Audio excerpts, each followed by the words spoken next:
Wonder Murmur, where whispers weave the heart. Hello, little hearts. A new whisper begins. In a village on the edge of a deep green forest lived a girl with hair as golden as spun sunlight. Her name was Goldilocks, and she had a sweet face, but a mischievous spirit. Her mother loved her dearly and always worried about her curious nature. "Darling," her mother would say, "please stay in the backyard and don't go into the woods." Goldilocks would nod and promise to obey. But the woods, with their dark, whispering shadows, called to her with a promise of adventure. One morning, while her mother was busy in the kitchen, Goldilocks was playing in the backyard. She quickly grew bored of the same toys and the same patch of grass. She looked at the fence, then at the woods, and a powerful sense of curiosity washed over her. What would happen if I just went for a little walk? She thought. She looked around, and seeing no one, she slipped through the back gate and ran into the forest. The woods were even more beautiful than she had imagined. The trees reached for the sky and the air smelled of damp earth and wildflowers. She walked for a long time, her heart filled with a thrilling sense of freedom. But as the hours passed, the sun moved higher in the sky, and Goldilocks grew tired. Her legs ached, and her stomach rumbled with hunger. She looked around, and the trees, which had seemed so friendly, now looked all the same. She was lost. A wave of fear washed over her, and she felt a tear of panic roll down her cheek. She walked a little more, and just as she was about to give up, she saw a path. At the end of the path was a small, cozy-looking house. It was a beacon of hope in the deep, dark woods. Meanwhile, deep in the same forest, lived a family of bears. There was a big, strong Papa Bear, a kind and gentle Mama Bear, and a playful little baby bear. Every morning, Mama Bear would prepare a big pot of oatmeal porridge for breakfast. This morning, Baby Bear woke up earlier than usual and was very hungry. He ran to the kitchen, only to find the porridge steaming in 3 bowls on the table. "Mama, it's too hot," he cried. Papa Bear, with his deep, rumbly voice, said, "It is too hot, my boy. Let's go for a walk in the woods until it cools down." And so, the bear family left their steaming breakfast on the table and went out for a stroll, their minds filled with happy thoughts of fresh air and a delicious meal waiting for them at home. Goldilocks, who had found the house, crept closer. She knocked on the door, but there was no answer. She peered through the window and saw the 3 bowls of porridge on the table, still steaming. Her hunger, now a desperate ache, made her bold. She knocked on the door again, and this time she knocked hard. The door, which had been left ajar, swung open.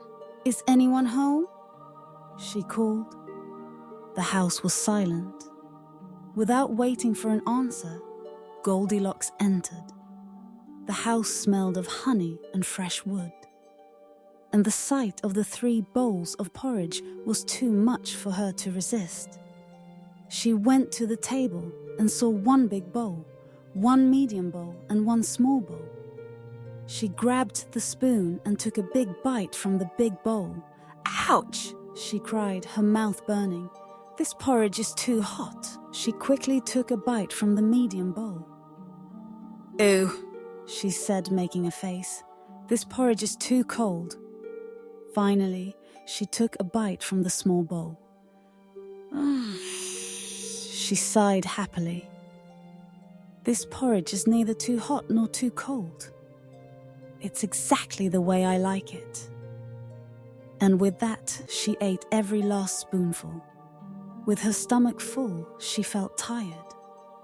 She saw 3 chairs by the fireplace. The chairs were as inviting as the porridge. She tried to climb onto the big one, but it was too big. She tried the medium one, but it was too hard and uncomfortable. Finally, she sat in the smallest one. "This one is just right," she said with a happy sigh. But with a loud crack, the chair broke, and Goldilocks tumbled to the floor. She sat there, a little shocked, and a great wave of guilt washed over her. She had broken the chair. What would she do? She ran to the next room, a cozy bedroom with 3 beds. She tried the big one, but it was too hard and lumpy. She tried the medium one, but it was too soft. So soft she sank into it like a cloud. Finally, she tried the smallest bed. It was perfect. "This one is just right," she whispered.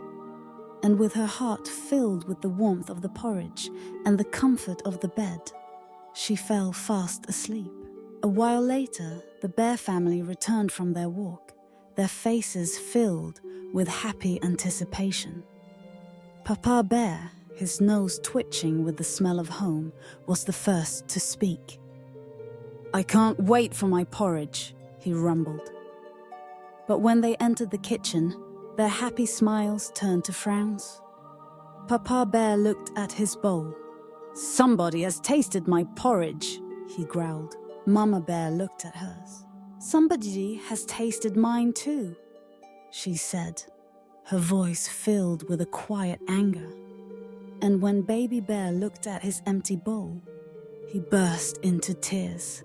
"Somebody has tasted my porridge, and they ate it all." They went into the living room, their mood sour. Papa Bear saw his chair was moved, and Mama Bear saw hers was a bit askew.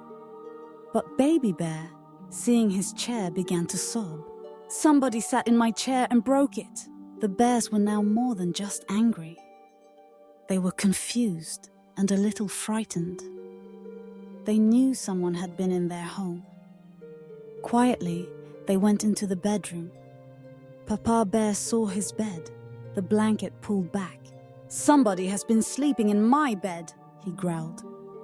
Mama Bear looked at hers, which was all askew. "Somebody has been sleeping in my bed too." But when they got to Baby Bear's bed, he cried out in a tiny, terrified voice. "Somebody has been sleeping in my bed, and she's still in it." Goldilocks, who had been sleeping so soundly, woke with a start. She opened her eyes, and her heart leaped into her throat. She saw the 3 bears standing over her, their faces filled with anger and surprise. Her golden locks seemed to shine like a beacon in the dim light of the room. With a shriek of terror, she leaped from the bed, a scream dying in her throat. She ran past the bears, out the door, and into the forest, her feet flying as fast as they could go. She didn't look back. She ran until she was breathless and her lungs ached, her fear a wild, cold thing in her heart. She was lost again, but this time her parents, who had been searching for her for hours, found her. They ran to her, their faces a mixture of relief and worry. "Mommy!" Goldilocks cried, running into her mother's arms. "I'm so sorry. I went into the woods and I got lost and I went into a house and there were bears." Her parents hugged her tightly. "We were so worried," her mother said, stroking her golden hair. "But you're safe now." From that day on, Goldilocks, who had once been a naughty girl, was a changed person. She never went into the woods without permission. She never took what wasn't hers. She had learned a very hard lesson, that it's important to listen to your parents, and that a home, no matter how small, is a private and precious thing that should never be entered without an invitation. And in doing so, she became a girl with a heart as golden as her hair forever. Wonder murmur, the story departs, yet the whisper imparts.